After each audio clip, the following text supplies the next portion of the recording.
अस्सलाम वालेकुम, welcome to your ज़िंदगी चैनल। आज मुझसे मेरी एक व्यूअर ने मुझसे कमेंट किया था। तो वो कमेंट उनका ये था कि उनकी प्रेगनेंसी है और वो इस वक्त हॉस्पिटल जाना चाहती हैं और हॉस्पिटल से उनको बुक नहीं मिली है। तो कमेंट उनका आप देख सकते हैं मेरी वीडियो में जाके, और उसका लिंक मैं दे देती हूँ आपको, जो मैंने हॉस्पिटल की वीडियो बनाई थी। तो कमेंट से रिलेटेड मैंने कहा आपको थोड़ा सा गाइड कर दूं, जो लोग पुर्तगाल में हैं या आ रहे हैं। सबसे फर्स्ट स्टेप तो आपके पास ये होता है कि मेडिकल इंश्योरेंस होती है, ठीक है। इफ़ यू हैव दैट तो वो बहुत ईजी हो जाता है, ठीक है। अगर आपके पास इंश्योरेंस नहीं है और आप यहाँ रहते हैं पुर्तगाल में, और उसके बाद आपका सबसे पहले आपको सेंटर साउथ जाने के लिए जो हॉस्पिटल कहलाता है, जो मेन एरिया का हॉस्पिटल होता है, वहाँ के लिए आपके पास TRC कार्ड होना ज़रूरी है। TRC कार्ड पे आपका जो है वो मेडिकल नंबर और सब कुछ बन चुका होता है, ठीक है। SNS उसको कहते हैं, और उसका पूरी डिटेल आपको एक और वीडियो में मिल जाएगी सारी। तो अगर आपको कोई भी इशू होता है और आप इमरजेंसी में जाना चाहते हैं हॉस्पिटल, या तो सेंटर साउथ या किसी भी हॉस्पिटल में जो और ज़्यादा हॉस्पिटल्स हैं, और तो उसके लिए आपको क्या डिटेल्स हैं वो ये है कि आपके पास जो कार्ड है वो अवेलेबिलिटी होनी चाहिए। फिर आप सबसे पहले सुबह जाएंगे। सुबह अगर आप 8 से अराउंड 9 बजे से पहले, 8 के दरमियान चले जाएं। वैसे तो लोग उससे पहले ही सुबह 7 बजे से आके लाइन में होते हैं, क्यू में होते हैं, और उसके बाद उनको स्लिप दी जाती है, नंबर दिया जाता है, और उस नंबर के अकॉर्डिंगली फिर वो एंटर होते हैं, और उसके बाद काउंटर पर जाके अपनी डिटेल बताते हैं। तो सिर्फ एंटर होने के लिए आपको सुबह जाना होगा, और उसके बाद आपको नंबर मिलेगा, और उसके बाद आपकी जो क्यू में जब टर्न आएगी तो आप अंदर जाके अपना जो क्वेरी है वो करेंगे। लेकिन इसके अलावा अगर आप इमरजेंसी में जाते हैं और आपके पास कार्ड नहीं है, तो फिर उसका ये तरीका है कि आपको जिस भी हॉस्पिटल आप जाते हैं उसके लिए आपके पास सारे आपके मेडिकल डॉक्यूमेंट्स होने ज़रूरी है, और सारे आपके जो ट्रैवल डॉक्यूमेंट्स हैं, और जितनी भी डिटेल है जो आपने सेफ में लॉक करवाई है अपनी फ़ाइल, या जो भी चीज़ आपने डिटेल ली है वो होना ज़रूरी है। तो उसके बाद आप जाके अपनी जो है कोई भी मेडिकल ट्रीटमेंट है वो करा सकते हैं। अच्छा, यहाँ पे एक और डिटेल भी आपको देती चलूँ। अच्छा, उसके लिए एक और डिटेल आपको देती चलूँ, जो यहाँ पे इंफॉर्मेशन बहुत ज़रूरी है, बहुत सारे लोगों को नहीं है इस वक्त पुर्तगाल की ये नॉलेज, कि जब भी आप इमरजेंसी में जाते हैं हॉस्पिटल ट्रीटमेंट के लिए, अगर 2 कंडीशंस होती हैं। या तो आप जाते हैं जब आपको कोई भी, आपने स्लिप ली है, आपका नंबर आया और आप अंदर गए और अपनी चेकअप करवाना है, आपने रूटीन चेकअप, या आपको बुखार या कोई भी चीज़ है, ठीक है, उसका चेकअप करवाना है। दूसरा आता है आपका इमरजेंसी वाला सेक्शन। तो दोनों में जो मैं आपको बता दूँगी टाइम लग जाता है। आप जब भी जाएँ टाइम निकाल के जाएं, ये माइंड बना के जाएं कि आपको बहुत ज़्यादा टाइम देना पड़ेगा। टाइम ऐसे देना पड़ेगा कि जब आप रेगुलर चेकअप के लिए जाते हैं तो आपको वहाँ पे वेटिंग करवाई जाती है, और वेटिंग का मकसद ये होता है कि पेशेंट जितने भी आए हैं उनको डॉक्टर अपने टाइम टू टाइम चेक करता है। अच्छा, इसके अंदर आपको ये रिकमेंडेड है कि आप या तो सुबह के टाइम जाएँ या फिर आफ्टरनून में जाएँ, तो क्योंकि बीच का टाइम लंच का टाइम होता है, तो वो डॉक्टर्स का भी थोड़ा सा टाइम होता है उनके लिए।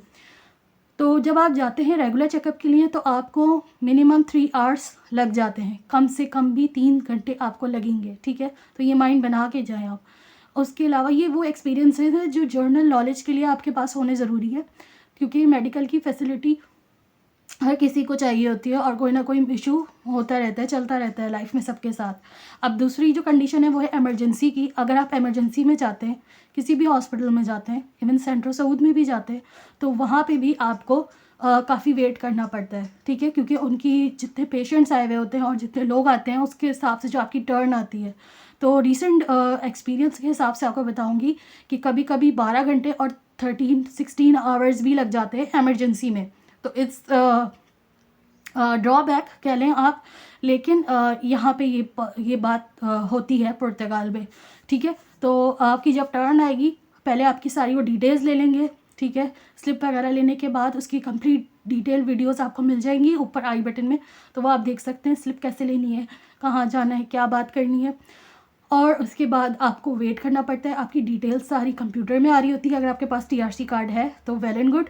तो उसके बाद भी आपको वेट करना पड़ता है, और वेट करने के बाद आपकी टर्न आती है। अच्छा, एक इसमें पॉजिटिव बात ये है कि वेट तो आपको करना पड़ता है, और सारे प्रोसीजर से गुजरना पड़ता है। लेकिन वंस यू आर इन, और कोई भी अगर बीमारी या कोई भी चीज़ है, तो फिर आपको जो ट्रीटमेंट दिया जाता है वो बहुत वीआईपी दिया जाता है, ठीक है। तो उसके बाद आपको अगर खुदा ना खास्ता आप बेड तक गए हैं और आपको हॉस्पिटल में स्टे करना पड़ रहा है, ट्रीटमेंट आपका चल रहा है, तो जब तक आप क्योर नहीं हो जाते, प्रॉपर ठीक नहीं हो जाते, आपको वो लोग नहीं जाने देते, ठीक है।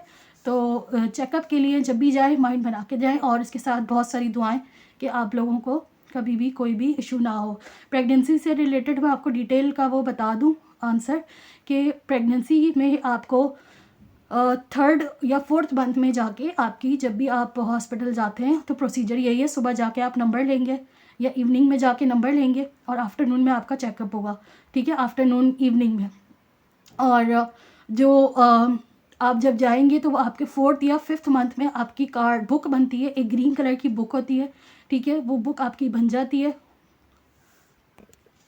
तो जो बुक है वो इस तरह की बुक है, ये देखें, और ये इस तरह की बुक आपकी बन जाती है ग्रीन कलर की, और ये 4th मंथ में बन जाती है। और अगर आप लेट भी गए हैं किसी बाय चांस, तो 6 मंथ तक बन जाती है। अच्छा, 7 और 8 मंथ से पहले वो आपको फॉर डिलीवरी पर्पस बड़े हॉस्पिटल में, जो मेन हॉस्पिटल होता है, वहाँ नहीं बेचते हैं, वो आपको सेंट्रो साउथ जो एरिया का हॉस्पिटल है वहीं पे चेकअप करते हैं, अनलेस कोई आपको ऐसा डिज़ीज़ ना हुआ हो, आपकी प्रेगनेंसी स्मूथ गई हो, तो फिर वो आपको 8 to 9 मंथ में ही ट्रांसफ़र करते हैं बड़े हॉस्पिटल में। तो ये है वो बुक, इसके अंदर सारी डिटेल्स होती है आपकी, जो भी आपका सारा ट्रीटमेंट चलता है वो इसके अंदर नोट कर लेते हैं। और पुर्तगीज़ लैंग्वेज है तो ये आपको ज़्यादा समझ नहीं आएगी, लेकिन आपकी सारी डिटेल डॉक्टर के पास ऑनलाइन अपने कंप्यूटर में और इसमें होती है, ठीक है। तो ये थी आज की डिटेल जो कि रिलेटेड थी उस क्वेश्चन से रिलेटेड और हॉस्पिटल से रिलेटेड। आई होप आपको पसंद आई होगी। और अगर आपको इसके अलावा भी कोई क्वेश्चन करना है और बच्चों के बारे में कुछ डिटेल्स मालूम करनी है, क्योंकि बच्चों की भी अलग बुक्स होती हैं और अलग चीज़ें होती हैं फर्दर, तो आप कमेंट कर सकते हैं, ठीक है। सब्सक्राइब और लाइक कर दें वीडियो को, चैनल को, और फिर हम मिलेंगे किसी नई इन्फॉर्मेशन और वीडियो के साथ। टेक केयर, अल्लाह हाफ़िज़।